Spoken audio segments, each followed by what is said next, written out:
Hi ಎಲ್ಲರಿಗೂ. ಇವತ್ತು ನಾವು ಪಡವಲಕಾಯಿ ಹೇಗೆ ಮಾಡುವುದಂತ ನೋಡೋಣ. ಮೊದಲಿಗೆ ಈ ಎಲ್ಲ ಪದಾರ್ಥಗಳನ್ನು ರೆಡಿಯಾಗಿ ಇಡಿ. ಜೀರಿಗೆ, ಈರುಳ್ಳಿ ಸಣ್ಣದಾಗಿ ಕಟ್ ಮಾಡಬೇಕು. ಆಮೇಲೆ ಮಸ್ಟರ್ಡ್ ಸೀಡ್ಸ್ ಮತ್ತು ಬ್ಲ್ಯಾಕ್ ಗ್ರಾಮ್ ಮತ್ತು ಸ್ವಲ್ಪ ಗ್ರೀನ್ ಚಿಲ್ಲಿ. ಇವಾಗ ತೆಂಗಿನಕಾಯಿಯನ್ನು ಸ್ವಲ್ಪ ಕ್ಯೂಮಿನ್ ಹಾಕ್ಕೊಂಡು ಚೆನ್ನಾಗಿ ಪೇಸ್ಟ್ ಮಾಡ್ಕೊಳ್ಳಿ.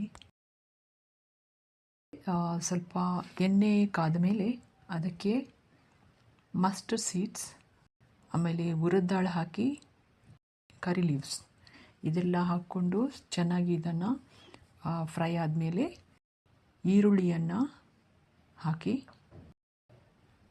ಈರುಳ್ಳಿ ಸ್ವಲ್ಪ ಕೆಂಪು ಬಣ್ಣ ಆಗೋವರೆಗೆ ಫ್ರೈ ಮಾಡ್ಕೊಳ್ಳಿ. ಆಮೇಲೆ ಇದಕ್ಕೆ ಬೆಳ್ಳುಳ್ಳಿ ಇದನ್ನೆಲ್ಲ, ಜೀರಿಗೆ ಇದನ್ನೆಲ್ಲ ಹಾಕಿ ಆಮೇಲೆ ಪಡವಲಕಾಯಿಯನ್ನು ಹಾಕ್ಕೊಳ್ಳಿ. ಇದನ್ನು ಚೆನ್ನಾಗಿ ಮಿಕ್ಸ್ ಮಾಡಿಕೊಂಡು ಸ್ವಲ್ಪ ಹೊತ್ತು ಇದನ್ನು ಬೇಯಲಿಕ್ಕೆ ಇಡಿ. ನೀರು ಹಾಕಬೇಡಿ. ಮುಚ್ಚಳ ಮುಚ್ಚಿ ಇದು ಸ್ವಲ್ಪ ಬೇಯಲಿ. ಆಮೇಲೆ ಇದಕ್ಕೆ ನೀವು ಪೇಸ್ಟ್ ಮಾಡ್ಕೊಂಡು ಇಟ್ಟಿದ್ದೀರಲ್ವ, ಕೋಕೋನಟ್ ಪೇಸ್ಟ್, ತೆಂಗಿನಕಾಯಿ ಪೇಸ್ಟ್, ಅದನ್ನು ಆ್ಯಡ್ ಮಾಡಿ ಚೆನ್ನಾಗಿ ಇದನ್ನು ಮಿಕ್ಸ್ ಮಾಡ್ಕೊಳ್ಳಿ. ಆಮೇಲೆ ಇದು ಸ್ವಲ್ಪ ಡ್ರೈ, ಪಡವಲಕಾಯಿಯಲ್ಲಿ ಅದರದ್ದು ರಸ ಅಷ್ಟು ಬರಲ್ಲ, ಅದಕ್ಕೋಸ್ಕರ ಇದು ಸ್ವಲ್ಪ ನೀರನ್ನು ಆ್ಯಡ್ ಮಾಡಿ.